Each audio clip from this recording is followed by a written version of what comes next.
The Boeing 737 MAX is an update to the 737NG. It was built as an answer to the Airbus A320neo, spurred by high demand for a refreshed 737, including a massive order by American Airlines for 100 of the type before it was even announced. The A320neo is essentially a standard A320 family aircraft with Sharklets as standard and new engines, so Boeing largely did the same. But the 737 MAX has faced more issues than almost any other airline in recent history. So in this video, we take a look at what MCAS actually is, why Boeing added it to the 737 MAX in the first place, how it contributed to the Lion Air and Ethiopian Airlines disasters, and why the redesigned version is now considered far safer than before. And be sure to check out SimpleFlying's flight tracker. From live alerts and data on commercial, military and government flights, it goes way beyond your standard tracker. It was built specifically for AvGeeks, free and live, right at your fingertips. The MAX 8 and MAX 9 variants feature CFM LEAP 1B engines as standard, new winglets, a new tail cone and an updated flight deck. Meanwhile, the MAX 7 was made longer, while the MAX 10 is a new stretch of the MAX 9 variant. But what was also included was the Maneuvering Characteristics Augmentation System, or MCAS, a software system that is believed to be the primary cause of Lion Air JT610 and Ethiopian ET302, two fatal crashes less than 6 months apart. This led to an 18-month grounding while Boeing reworked the 737 MAX. What did this rework amount to? The 737 MAX still has MCAS, but it's not the same as before. The original MCAS system was developed to address a pitching up characteristic at a high angle of attack, or AOA, due to the new CFM LEAP engines. MCAS adjusted the stabilizer trim down, thereby countering the pitch-up movement. The primary reason behind this was to ensure that the 737 MAX flew as similarly as possible to prior 737s. That way, simulator training wouldn't be required, and airlines would spend as little as possible to integrate 737 MAX aircraft into their fleets. The problem is that MCAS relied on a single AOA sensor and had virtually unlimited authority. It would activate as many times as possible until it sensed the aircraft was flying at an acceptable AOA. Boeing has reiterated that it is not an anti-stall system, but rather a flight control system intended to provide specific flight characteristics. But sensors are notorious for failing. If the AOA sensor malfunctions, the MCAS could activate repeatedly, even if the aircraft is flying normally. This is exactly what happened to JT610 and ET302. The new MCAS system now relies on data from both of the 737's AOA sensors. This not only provides for redundancy, but the new implementation of MCAS also deactivates if the two readings differ significantly in a manner that would indicate a malfunction. Furthermore, it can only activate once during a high AOA event, and the amount of trim adjustment that MCAS can make is now reduced. All in all, the big issue wasn't the presence of the MCAS system, but rather that it was designed poorly. But now, Boeing has redesigned the MCAS system to be significantly safer. Pilots had never heard of the term MCAS before the two tragic crashes that claimed 346 lives.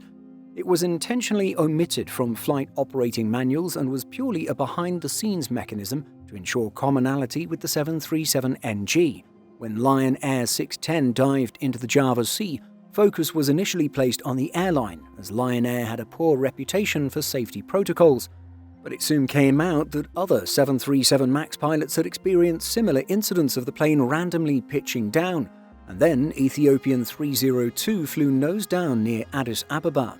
The Lion Air pilots had no knowledge of the MCAS system and followed the checklist for a runway trim condition. MCAS had also activated erroneously on the previous flight with the same aircraft, and crews nullified MCAS by following this checklist. However, the crew of JT610 didn't follow the checklist properly, and neither did the crew of Ethiopian ET302, who were made aware of the MCAS system. But you have to consider the circumstances that they were battling. Both planes were in a high-energy state, given that they were climbing. The MCAS activation was sudden and intense, plunging the plane into a dive. From the pilot's perspective, elevator trim generally makes the control column lighter, making flying easier.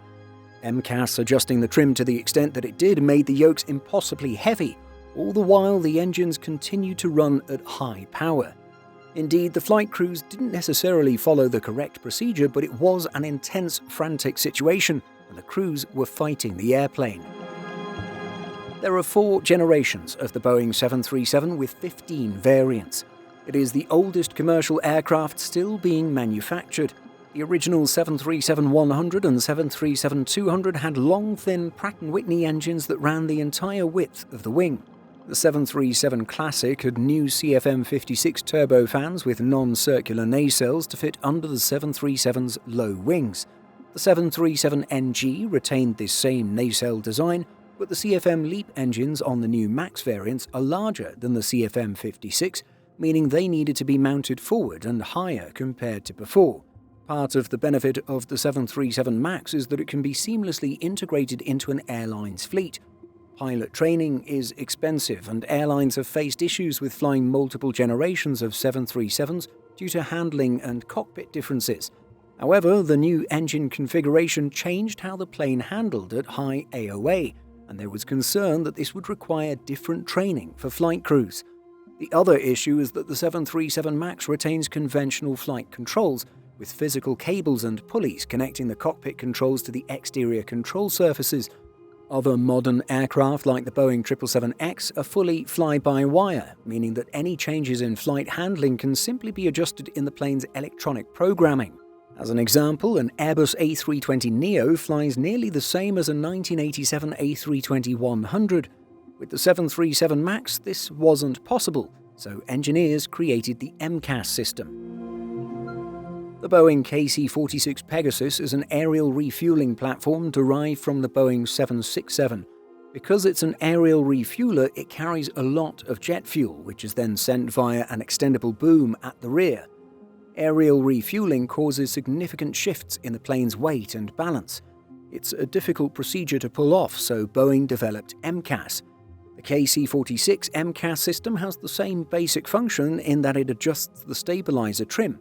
However, the main difference compared to the 737 MAX's original MCAS design is that it uses 2 sensors instead of 1. Furthermore, while the 737's original MCAS could activate repeatedly, the version on the KC-46 deactivates if the pilots make a control input. When the handling differences were discovered, it was decided that the 737 MAX would include a modified version of the KC-46's MCAS. In this case, the system would make the 737 MAX fly more like the NG. However, what may be the most shocking part is that the FAA was not fully aware of the system's presence. Furthermore, the FAA and EASA have both issued statements that the MCAS system may not have even been necessary for the 737 MAX to have been certified. The Boeing 737 MAX is an interesting aircraft. Now in its 4th generation, it is the oldest commercial aircraft in production, and it comes with certain design elements that wouldn't be done today. 1960s Boeing engineers did a fine job, and the 737 MAX is the best iteration of the 737 to date. But Boeing made hasty decisions to get the plane out the door, and for its haste, 346 people lost their lives. The grounding of the 737 MAX lasted 18 months and was the longest grounding of any US-designed aircraft in history. This cost Boeing over $20 billion in fees and compensation. The public reputation was also tarnished, with some carriers, like Singapore Airlines, having removed the MAX name from their aircraft, branding MAX 8 jets as 737-8s, for example. The 737 MAX 7 and MAX 9 aren't selling well, but the MAX 8 is the most successful variant of the 737 ever, while the MAX 10 has a promising future ahead of it. These are good aircraft renowned for their fuel efficiency and robust design, but Boeing, in a rush to match the Airbus A320neo, made choices that have forever cast a dark cloud over the plane, and the legacy of MCAS continues to define the 737 MAX as a whole. The 737 MAX is one of the most troubled aircraft in recent years. The MAX 7 and MAX 10 variants have faced certification delays, while the MAX 9 was grounded last year due to production quality issues that resulted in the Alaska 1282 incident. In the market, the 737 MAX is also struggling more against the Airbus A320 than its predecessor. The Airbus A320neo proved to be Boeing's biggest threat to its strong position in the single-aisle market. It could have responded with an expensive new aircraft that would have been better, but late to the market and riskier. The 737, meanwhile, was approaching its limits, and Boeing had to make compromises.